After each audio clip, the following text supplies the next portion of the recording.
श्री कृष्ण हर हर महादेव। पंडित प्रदीप मिश्रा जी शिव महापुराण की कथा सुनाते हैं और उसी में से कथा के दौरान वे जीवन को सुखी बनाने संबंधित उपाय भी बताते हैं। उनके छोटे छोटे उपाय बहुत प्रसिद्ध हो चले हैं। आप भी उनके उपाय आजमाकर जीवन को सुखी और समृद्धपूर्ण बना सकते हैं। यदि बहुत सारा कर्जा है तो वटकेश्वर महादेव का नाम लें और थोड़े दिन तक वट वृक्ष के नीचे एक लोटा जल अर्पित करते रहें। धीरे धीरे कर्ज से जुड़ी सारी परेशानियां आपकी दूर हो जाएगी। यदि आपके सामने कोई बहुत बड़ी समस्या आकर खड़ी हो जाए और उसका कोई हल नजर न आए तो शिव मंदिर के पास बेलपत्र का पेड़ ढूंढिए।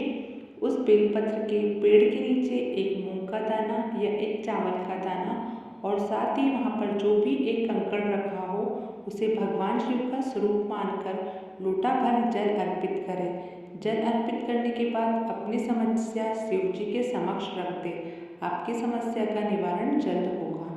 यदि आपका कोई काम नहीं हो रहा है, बहुत बाधाएं आ रही है, तो जिस दिन सोमवार की अष्टमी हो उस दिन 31 मूंग के दाने, 31 चावल के दाने और 31 बेलपत्र लेकर शिव मंदिर जाए।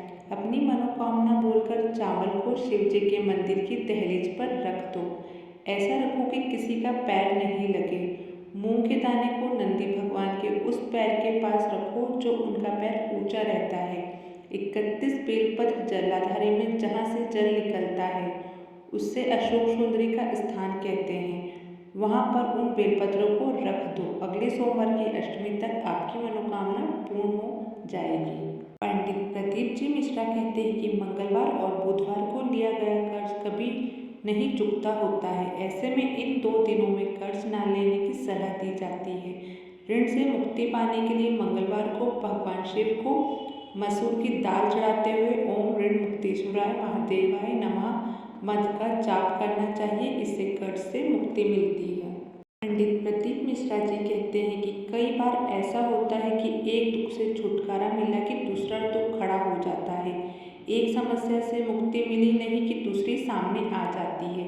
ऐसे में प्रदोष के दिन प्रदोष काल में 2 जगह पर दीपक लगाना प्रारंभ कर दे।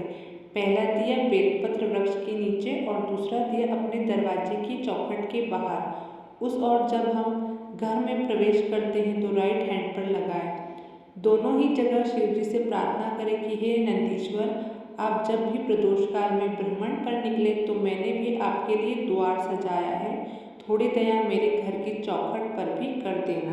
किसी भी सोमवार की अष्टमी और शिवरात्रि पर गंभीर बीमारियों से मुक्ति पाने के लिए शमी के फूल को नीलकंठेश्वर महादेव का नाम लेकर शिवलिंग पर अर्पित कर दे। इसके अलावा गाय का घी अर्पित कर दे। 5 कमलगट्टे और 5 बेलपत्र तांबे के लोटे में जल भरकर रख ले। सीधे हाथ से उस लोटे को रखो और श्री शिवाय नमस्तुभ्यम इस मंत्र का 5 बार स्मरण करके लोटे को माथे से लगाकर अपनी तकलीफ को मन में रखकर इस लोटे को अपने गांव नगर आदि से दूर एक एकांत में जहाँ पर शिव मंदिर हो या किसी वृक्ष के नीचे शिवलिंग हो वहाँ पर उस शिवलिंग पर यह जल कमलगट्टे और बेलपत्र सहित अर्पित कर दे। उसमें से एक कमलगट्टे और बेलपत्र को उठाकर अपने घर पर लेकर आ जाओ और उसे पूजा घर में रखकर शिव जी का स्मरण करो। वीडियो अच्छी लगी तो लाइक शेयर सब्सक्राइब जरूर करें।